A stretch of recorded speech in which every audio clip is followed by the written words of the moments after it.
दोस्तों काफी लंबे समय से रूस और यूक्रेन के बीच में हमें युद्ध की स्थितियां दिखाई दे रहे हैं।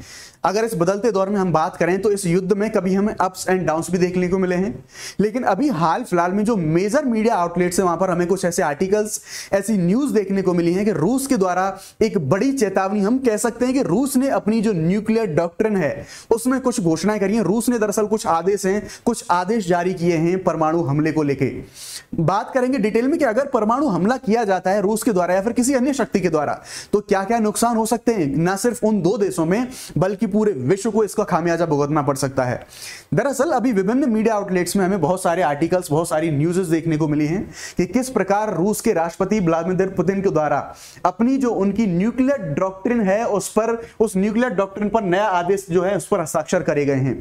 इस आदेश में क्या खास विशेषता है, क्यों यह दुनिया के लिए चिंता का विषय है, इस बारे में हम बात करेंगे। देख सकते हैं आप ब्लूमबर्ग की रिपोर्ट यहां पे है, एबीसी न्यूज की रिपोर्ट यहां पे है, इसी तरह से आप यहां देखेंगे एपीएफ न्यूज के हवाले से जो बेरेंस न्यूज है इसने, इन सभी ने ये जो खबर निकाली है कि अभी हाल फिलहाल में रूस के राष्ट्रपति पुतिन के द्वारा नई न्यूक्लियर डॉक्ट्रिन है इस पर साइन किए गए और ये नई अपडेटेड है।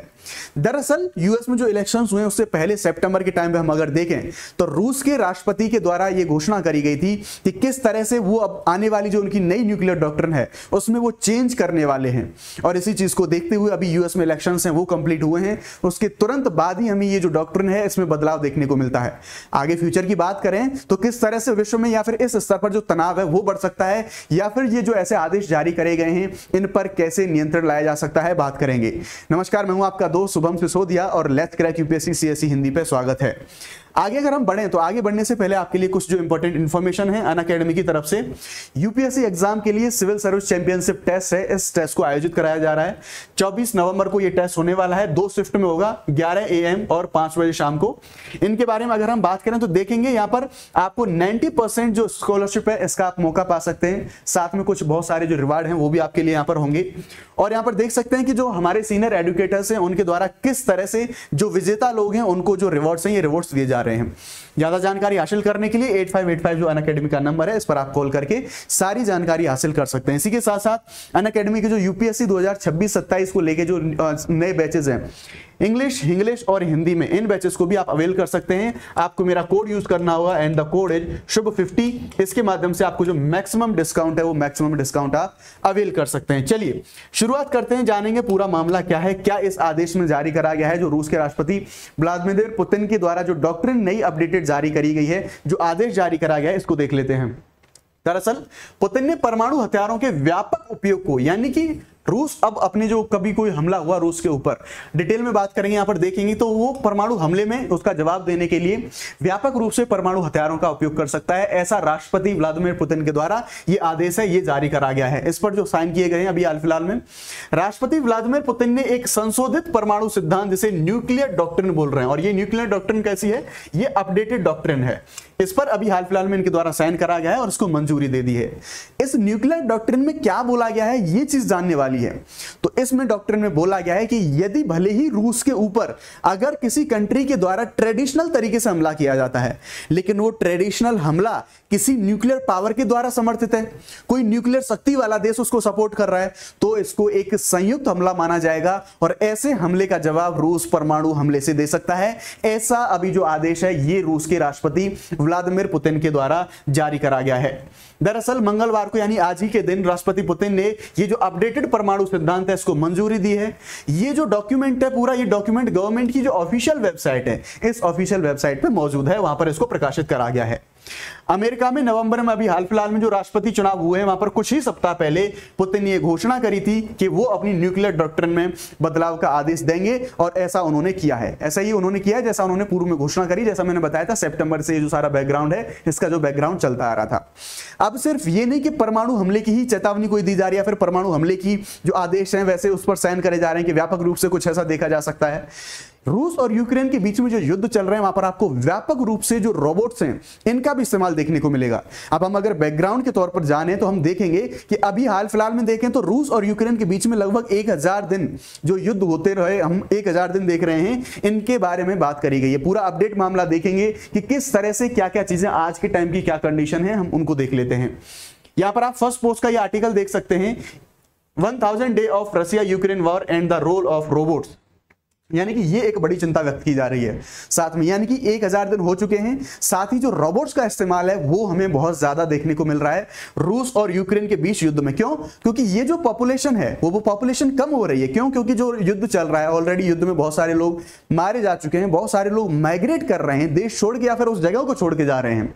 तो जो लड़ाई कंटिन्यूसली चल रही है उस लड़ाई को लड़ने के लिए जो रोबोट्स की भूमिका है अभी आपको देखने को मिलेगी, किस तरह से रोबोट्स वहां पर हमें युद्ध लड़ते हुए देखने को मिलेंगे। यूक्रेन ने रूस द्वारा फरवरी 2022 में शुरू किए गए पूर्ण पैमाने के आक्रमण के 1000 दिन पूरे होने का उल्लेख कराया अभी यूक्रेन के द्वारा। विशेषज्ञों का मानना यह है कि आने वाले वर्षों में युद्ध क्षेत्र पर नवाचार मुख्य रूप से ऑटोमेशन पर केंद्रित होगा। यानी कि आप देख सकते हैं कि टेक्नोलॉजी का भी यूज अब आपको वॉर में यानी कि लड़ाई में देखने को मिलेगा। ऑटोमेशन बढ़ेगा अभी जो आने वाला युद्ध है इस टाइम पे आप देखेंगे। रूस द्वारा जितने अटैक करे गए हैं यूक्रेन के ऊपर, चाहे वो भूमि की बात हो, चाहे वो समंदर की बात हो, चाहे वो हवा की बात हो, इनसे जब इतने ज्यादा अटैक बड़ी मात्रा में किए गए हैं तो यूक्रेन की जो जनसंख्या है 1/4 तक घट गई है। जैसा मैंने बताया बहुत सारे की डेथ हुई है, बहुत सारे लोगों ने पलायन प्रवासन किया है, इस वजह से हमें वहां पॉपुलेशन कम देखने को मिल रही है। और जब पॉपुलेशन कम है और युद्ध जारी रखना है तो डेफिनेटली ऐसी जगह पर जब हम बंकर्स के बारे में बात करें या फिर जमीन में छुप के लड़ने के बारे में बात करें तो वहां पर हमें जो रोबोट हैं और रोबोट के लड़ने की बड़ी भूमिका हमें दिखाई देगी। लड़ने के अलावा, बैटलफील्ड के अलावा जो रोबोट्स हैं वो अन्य क्षेत्रों में भी बहुत सारी मदद करेंगे। जैसे आप जानते हैं कि जो रोबोट्स हैं वो मल्टी फंक्शनल होते हैं, यानी कि कई सारे काम करते हैं। जैसे सीधे तौर पर लड़ने के साथ साथ हम देखेंगे कि जो राहत और बचाव कार्य में जो घायल सैनिक हैं उनको हॉस्पिटल तक ले जाने में, उनको फर्स्ट एड देने में, या फिर जो सामग्रियां हैं यानी कि मान लीजिए आर्म्स एंड एनिमेशंस है उनकी सप्लाई करने में भी इनका यूज हम देख सकते हैं। तो आने वाले समय में हम देखेंगे जो टेक्नोलॉजी और स्पेशली जो रोबोट्स का यूज हो रहा है इस युद्ध में उसका भी यूज हमें देखने को मिल रहा होगा। आगे अगर हम बात करें तो बेसिकली एक ऐसी कंपनी है और जो कंपनी के निर्माता हैं यूरी शेलमुख, इन्होंने पिछले साल में एक कंपनी की स्थापना करी थी जो कि ड्रोन और सिग्नल जैमर का निर्माण करती है।